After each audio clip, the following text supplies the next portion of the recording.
Wyatt Berry Strapp Earp was born to Nicholas and Virginia Earp in the town of Monmouth, Illinois on March 19, 1848. He was named after Nicholas's commanding officer during the Mexican War, Wyatt Berry Strapp. Wyatt Earp and his family moved to Lamar, Missouri in November 1869. Earp, who was only 21 years old, was appointed as Lamar's constable. This appears to have been his first known law position. On January 10, 1870, Earp married Urilla Sutherland, who died within the first year of their marriage. After her death, Earp moved to Kansas in the early 1870s. He was appointed to the Wichita Police Force on April 21, 1875. Almost immediately after his appointment, he began to receive recognition in the town's newspapers. As the Wichita town election approached, Earp was involved in an altercation with a man who was running against his boss, Mike Meager. The incident caused enough controversy that Wyatt was fined $30 and costs for the incident. He was then dismissed from the police force. On March 31, 1877, Earp was listed as deputy marshal in the Dodge City newspapers. His career was starting to take off, especially after the two incidences with George Hoy and Dora Hand. In July 1878, a Texas cowboy named George Hoy became rowdy in the town and started shooting off his pistol. Officers Wyatt, Earp, and Jim Masterson responded to the disturbance. As Hoy was trying to leave the town, Earp, Masterson, and an unidentified man fired shots at the Texas cowboy. One of the bullets hit him and he fell from his horse. He later died from medical complications as a result of his wound. The man who actually delivered that shot that struck Hoy is not known. Some writers credit Wyatt with hitting Hoy, giving him credit for killing his first man. The second incident involved actress Dora Hand, who was murdered. A Texas cowboy named James Kennedy who was believed to be responsible.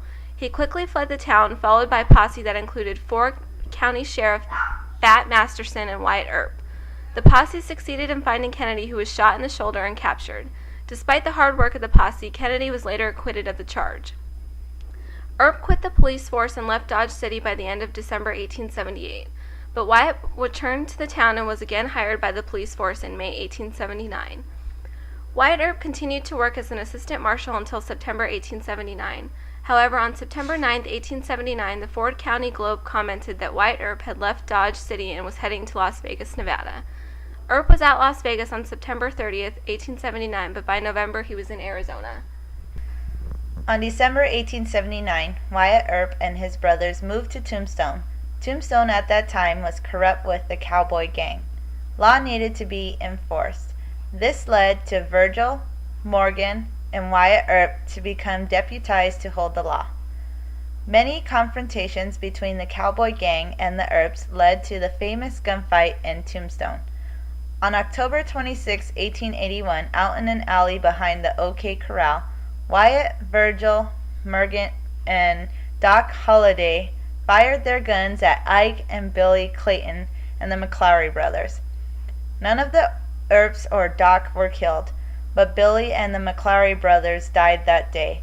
Their bodies were buried the next day in the Boot Hill graveyard. The Cowboys wanted revenge against the Earps. On December 1881, Virgil was shot walking towards the Golden Eagle Brewery, originally known as the Crystal Palace. He did not die, but he lost use of his left arm for the rest of his life. Later, in March 1882, Morgan Earp was shot and killed by a cowboy at the Campbell and Hatch Saloon. After his brother's death, Wyatt Earp went crazy and went after many cowboys, killing them, including Curly Bill Brokius and Johnny Ringo. Here is Adam Lopez Verdugo, who visited Tombstone 5 years ago. The main attractions I saw were the bar is called the Campbell and Hatch Saloon. This is also where Morgan Earp got shot and killed by the Claytons. Supposedly his ghost still haunts there today. Another thing I saw was the OK Corral, where actually today they have performers there who reenact it from the people who were there. One of the other places I saw there was the Birdcage Theater. They had this one spot where they had Doc Holliday's actual table where he was at. They have it covered in a case. So one of the last places I visited though was this place called the Boot Hill Graveyard. This is where the bodies of Billy Clayton and some of the McLaurys are buried at. Tourists still go there today. I want to say probably throughout the year and stuff like that. As Adam stated, everyone should go visit Tombstone, the city of the OK Corral and Wyatt Earp legend.